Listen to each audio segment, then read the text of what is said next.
The next day, it was the day for Xiao Shuai to wake up. She was pressed on the guillotine by static, but her expression did not change at all. It attracted the attention of the sheriff. She suddenly thought of the various human skin masks found in Xiao Shuai's home. She immediately realized that something was wrong. So she hurried over to stop the execution, but she was still a step too late. When she took off the mask, she found that the dead person was the Minister of Justice, not the purple sentenced prisoner Xiao Shuai. It turned out that just yesterday, when Xiao Mei tricked the minister into going to see Xiao Shuai, she suddenly injected her with a drug that made people tell the truth from behind. Then, the minister confessed that he had deposited tens of billions of stolen money in the bank for many years. Then, Xiao Mei injected her with a yellow drug, which made her fall into a sluggish state. Finally, she took out the human skin mask prepared in advance and swapped the faces of Xiao Shuai and the minister. In this way, Xiao Shuai successfully escaped by disguising himself as the minister, while the minister was sent to the guillotine as a death row prisoner. Seeing that the minister was dead, Xiao Shuai decided to steal the tens of billions of stolen money she had deposited in the bank. She disguised herself as the minister again, then came to her office and successfully found the key to the bank vault. Unexpectedly, the sheriff suddenly called the minister's secretary and told her that the minister had died. Xiao Shuai happened to hear the call and realized that his identity had been exposed. Xiao Shuai hurriedly left here,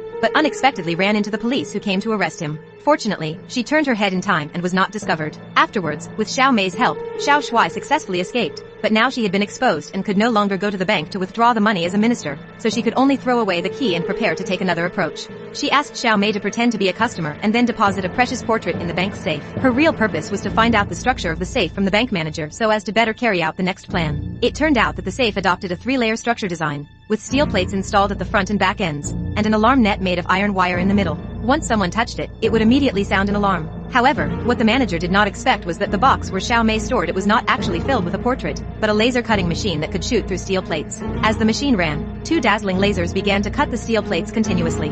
Not long after, a large hole was cut inside the bank safe. Afterwards, Xiao Shuai went through the sewer pipe to the outside of the safe, and then used a special drill to drill holes in the outer wall of the safe. After some effort, he finally successfully penetrated the safe. However, there was an alarm net made of iron wire in the middle. In order not to touch the iron net and sound the alarm, Xiao Shuai inserted a pipe through the gap of the iron net, and then lowered a few drops of energy flow acid to the lock of the safe, thereby corroding it. Then, he opened the underground water pipe and injected water into the safe. When the water level flooded the iron net, the alarm was triggered instantly. The security guard saw this scene through the monitoring and thought it was just an ordinary water leak, so he turned off the alarm. Xiao Shuai took the opportunity to check the iron net, then sneaked into the safe and stole the treasure worth hundreds of millions of yuan. However, just when he was about to leave, the sheriff came over based on the clues. Xiao Mei saw this and hurriedly prepared to meet Xiao Shuai, but was blocked by 2 police officers. The next second, he took out a hidden weapon and killed the 2, successfully buying time for Xiao Shuai to escape. However, when Xiao Shuai arrived at the dock, he was still discovered by the 2 police officers, so he quickly took out a throwing knife and quickly killed the other party. Just when he thought he could successfully escape, the sheriff suddenly arrived and shot him directly.